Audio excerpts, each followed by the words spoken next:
குட்டி கதையில இருந்து ஆரம்பிப்போமா? அங்க சென்டர்ல ஒரு முரட்டு ஜல்லிக்கட்டு காலை ஒண்ணு நின்னுட்டு இருக்கு. கால்ல மண்ணை வீசிக்கிட்டு சீறிக்கிட்டு அப்படியே நின்னுட்டு இருக்குது. நாங்க பார்க்காத காளையா, நாங்க பார்க்காத மாடா, நாங்க போய் அடக்குறோம்னு சொல்லிட்டு உள்ள போறாங்க.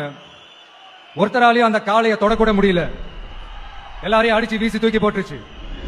இப்ப என்னடா பண்றது அப்படின்னு பார்க்கும்போது அந்த கூட்டத்தை விலக்கிட்டு ஒரு சின்ன பையன் ஒரு என்ட்ரி ஒண்ணு கொடுக்கறான். உங்களுக்கு தான் தெரியும்ல, டேய் எங்களாலேயே முடியல,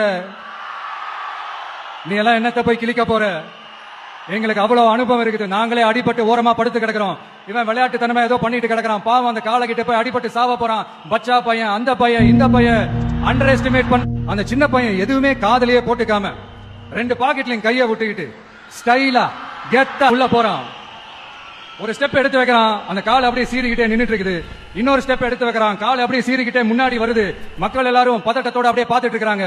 இன்னொரு ஸ்டெப் எடுத்து வைக்கிறான், கால் அப்படியே முட்டை வரும்போது பாக்கெட்டுக்குள்ள மறைச்சு வச்சிருந்த ரெண்டு புல்லுக்கு காலை கிட்ட காட்டுறான். கால் அப்படியே சடனா வந்து நின்னு அது மூடெல்லாம் மாறி அந்த புல்லுக்கட்டை சாப்பிட ஆரம்பிச்சிருச்சு. அந்த சின்ன பையனும் அந்த காலை அப்படியே தடவிக்கிட்டு வரான். காலையும் பக்கத்துல ஒரு குழந்தை மாதிரி நடந்து வந்துகிட்டு வருது. பக்கத்துல இருந்து ஒரு வயல்வெளியில அந்த காளையை மேய விட்டுட்டு வரான். மக்கள் எல்லாரும் அந்த பையனை ஆச்சரியமா பாக்குறாங்க.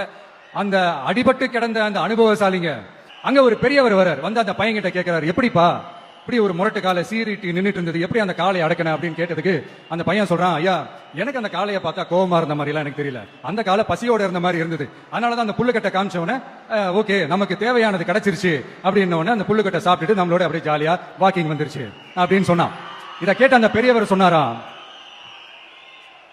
இந்த சின்னவங்க பெரியவங்க அனுபவம் இருக்கிறவங்க அனுபவம் இல்லாதவங்க இதெல்லாம் விஷயமே கிடையாது. யாரா இருந்தாலும் அந்த சூழலுக்கு ஏத்த மாதிரி அந்த சிச்சுவேஷனுக்கு தகுந்த மாதிரி என்ன பண்ணி அந்த ப்ராப்ளம சால்வ் பண்றான், ஏது பண்ணி அந்த ப்ராப்ளம சால்வ் பண்றான், அதுதான் விஷயமே, அதுதான் மேட்ரு. சோ நீ சூப்பர்ப்பா, என்ன ப்ராப்ளம் வந்தாலும் நீ சால்வ் பண்ணிடுவ அப்படின்னு முதுகுல தட்டி கொடுத்துட்டு அந்த பெரியவர் போறார்.